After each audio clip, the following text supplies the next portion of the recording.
Hi guys, it's Ellie and welcome back to my channel. If you're interested in Indian literature and Indian books, this video was handmade for somebody like you because I am in love with the shape of books. The first book that I'll recommend today, if you want to read more of Indian literature and Indian books, is today's sponsored book recommendation, and the book is Anita by Renuka Guru.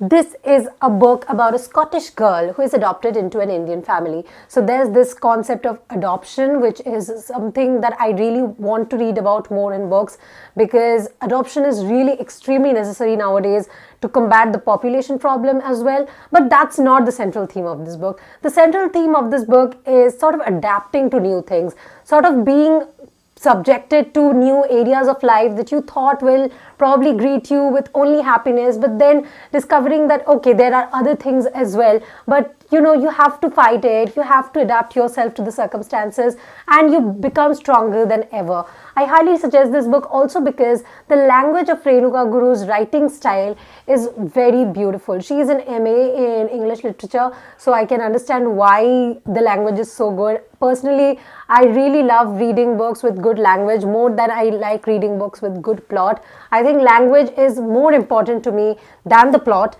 So that's there. Also, the concept of being Scottish and then being adopted into an Indian household reminds me of the, I hope that you've heard this very popular phrase called round pegs in square holes, or what was it? Square pegs in round holes. I really like that concept. The concept of that you are trying to fit in somewhere that you probably don't belong to, and that is extremely hard. I think Anita is a book that you will be able to relate to if you pick it up. I read out one of my favorite parts from the book, which is just at the beginning, and it tells you about a really nice storytelling session, and it goes like, after the brushing ritual, the children settle down for story time. They huddle together like around a bonfire on a wintry night, and 12 pairs of eyes and ears consumed every word Mrs. Murray read. And then Mrs. Murray is reading a story. So the whole ambience of this book is very beautiful from the beginning. And I hope that if you happen to pick this book up, you will also like it very much. The link to this book will be in the description below. All the other books as well will be in the description below. But I hope that you will support the author, because thanks to the author, the video has been made possible. The next book that I will recommend to anyone who wants to pick up Indian literature is a book by Ashwin Sanghavi. Actually, any book by Ashwin Sanghavi. But today I want to recommend the non-fiction books. So he has quite a few books that are titled something like 13 Steps to Bloody Good Wealth, 13 Steps to Bloody Good Luck, and all those books are extremely informative and helpful if you want to know more about those particular areas. So I will recommend that. The next book I'll recommend is 14 Stories That Inspired Satyajit Ray. I read this book on Storytel, and a link to the free trial of Storytel for 30 days will also be in the description below, storytel.com/Ali. I highly recommend this book to all you guys who have watched Satyajit Ray's movies. I think that Satyajit Ray's movies just capture the essence of human life in its barest form, and reading these stories that actually inspired him will help you understand his movies much better. So maybe you should go for the originals. I listened to this audiobook because I was out of budget at that point of time, but you can also get the paperback if you want to, and if it fits your budget. The next book that I will recommend to anyone who wants to pick up a good Indian book is So Now You Know by Vivek Tejuja. Vivek Tejuja is actually a brilliant writer even in general, but with this novel, he has reached a whole new level. This language, I actually expected the language of this novel to be difficult because usually his reviews are of a moderate language, but actually this book is written in a very simple language. So I really love that because this book is very accessible to anyone. This is a book about growing up gay in the 90s in India, and I was surprised by how relatable it was, because from the very beginning he talks about how children are fit into certain roles, fit into certain stereotypes of the gender, and if they don't want to, they are literally abused into fitting into those roles. And it really does not matter if you are different. The society wants you to be something that you're not, just because the society wants to be stable, or maybe just they are accustomed to something and they are not ready for new things. There are parts in this book which almost made me cry because they are just so sad. I'm extremely privileged to have Vivek Tajuja as my friend, and I am so happy that this book, I really did not have to be biased to like this book. This book is actually really good. So yeah, maybe you should try it out. It'll mean a lot to me, and obviously I hope it'll also mean a lot to Vivek. The next book that I want to recommend to anyone who wants to read something from an Indian author is a graphic novel called Carrie, and I found the copy of this book in British Council Library. It must be there. You can hold it if you have an account already, but if you don't, you can buy it. This is a brilliant graphic novel. It is a tale about a lesbian couple and a suicide attempt. It's very dark. And a lot of times I understand in that book that things are not what they seem, but I am not even ashamed to accept the fact that I did not understand what the book meant. I made some sense of it, but I'm not sure if the sense I made was right. It also is extremely reminiscent of Frida Kahlo's artwork. So if you're a Frida Kahlo fan, you're probably gonna like it even more. The next book that I'll recommend for people who want to read Indian authors is these two books, How to Grow Fresh Air and Master Your Money, Master Your Life. Two very different books, but both of them are extremely important. One is about saving the environment and one is about saving your money, because money matters a lot, as much as I would like it not to. So if you want to be good at maintaining your money, if you want to make more savings, if you want to make more money passively as well, you have to read this book. This book is perfect for any Indian reader who wants to be better with their money. There are a lot of books written by foreign authors like Dave Ramsey, Tony Robbins on money as well, which are also very good. But a lot of times I find them a bit irrelevant at certain parts because there are a lot of schemes which are not available in India. There are not a lot of ways to make money which are not that easy to do if you live in India. So in that case, this book is perfect for you. You can also read the other books that I said, but then today's video is just about Indian authors. So I think I've recommended this book at least 5 to 6 times in my videos, but yeah, it's really good and I hope that you like it. And regarding How to Grow Fresh Air, India's air quality is like, it's going really bad right now, and this book helps you at least to keep the air around you better, if not the one outside your house. I have taken a lot of tips from this book, but the best tip that I've got is having house plants, and I have almost I think 10 house plants now, and I think a few more outside the house.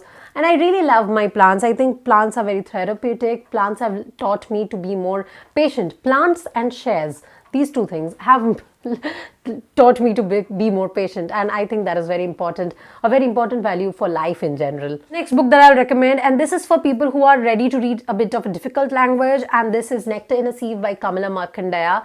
I read that she's one of the best Indian women authors ever, and I bought this book almost a year ago, and I was blown away at the beauty of the language, and I really think she's extremely underrated compared to people like maybe Arundhati Roy, because the language is beautiful. It's set in a village post-independence, and it really captures the spirit of Indian society at that point of time. I should just shut my mouth before I just can't speak anything, because I really think that she's an extremely underrated author and you must read her. The next book that I want you guys to read, if you want to read more of Indian literature, is any book by R.K. Narayan. R.K. Narayan books are always a treat to read. I personally love The English Teacher the most. You guys must know that if you watch my videos regularly. But otherwise, I will ask you guys to read a book like Guide or Malgudi Days, which are also very, very famous. Another LGBTQ recommendation will be a book like Mohana Swami. I read this book as a part of a reading challenge last year with Smriti Sant, and I did not like that book that much because towards the end, I would say that it's just a bit extremely disturbing towards the end. The character of Mohana Swami, it sort of deteriorated, but even then, I think the language was really good. The way it captures the life of someone who is different from everyone else around him and is not accepted in the society is captured really well. The feeling of loss, especially because the loss is due to the society, is also captured very well. Almost everything about that book called Mohana Swami was really great, except what happened towards the end. So I will recommend it, but I must warn you that Mohana Swami is definitely not recommended for people under 16 of age. The next author that I will recommend if you want to read Indian literature is Suchitra Bhattacharya. I have read a lot of books by Suchitra Bhattacharya, but for today's video, I chose this book called Falling Apart. It's about a family. The head of the family, which is the male member, obviously, is Chandan. Chandan is caught in a scandalous position, and this sort of brings a great crack into his family. What Suchitra Bhattacharya captures in all her books is how the actions of others affects the women in their lives the most. The women are usually so nascent, they are really not even taking part in any of those actions, but they are the ones who are bearing the after effects. They are the ones who are bearing all the pain and all the suffering that comes with it. And you know, reading Suchitra Bhattacharya books makes me so sad, but I just can't stop because she's so good. My parents had actually seen Suchitra Bhattacharya when we went to Digha a long time back. And back then I had not read Suchitra Bhattacharya. And my mom had seen her. She did not show her to me. And she told me this a few years ago. And I was so mad at her because, you know, she was right in the same room with me. My mom saw her. Maybe I saw her too, but I did not recognize her. But if I knew that now, it would have... Oh God, it's such a regret of my life. The next book I'll recommend is a book by Benjamin, and it's not Jasmine Days. I recommend Jasmine Days a lot, but the thing is, a lot of you guys told me that the original book of Goat Days is actually better. And since you're native readers, I'll accept what you have told me. These people are my subscribers, by the way, if you don't understand. And a lot of them have read Benjamin in the original language. I only read him in translation. Jasmine Days became so famous because it got the JCV prize. Goat Days did not. But apparently Goat Days is the best, so I'll recommend you guys to read it. I have not read Goat Days yet, I'm sorry, but I had to recommend this just based on what my subscribers want to recommend.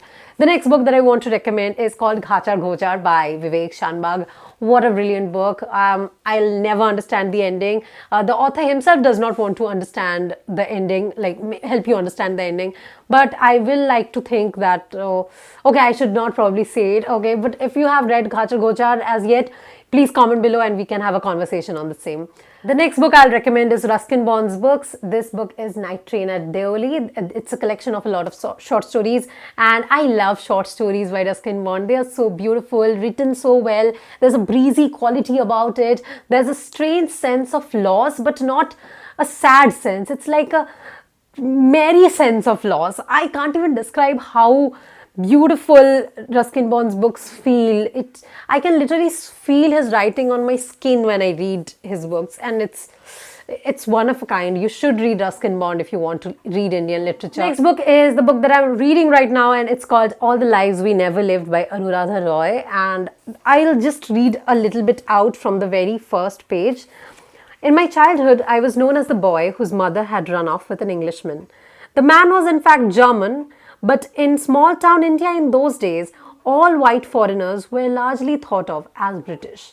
This unconcern for accuracy annoyed my scholarly father, even in circumstances as dire as losing his wife to another man.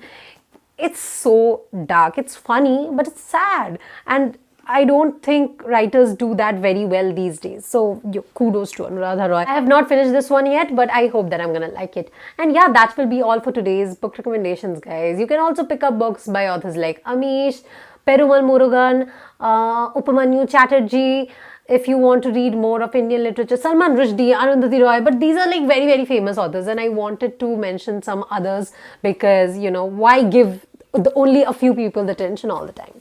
So yeah, that will be all for today's video. All the links are in the description below, and I hope that you will buy these books. Till my next video, bye bye.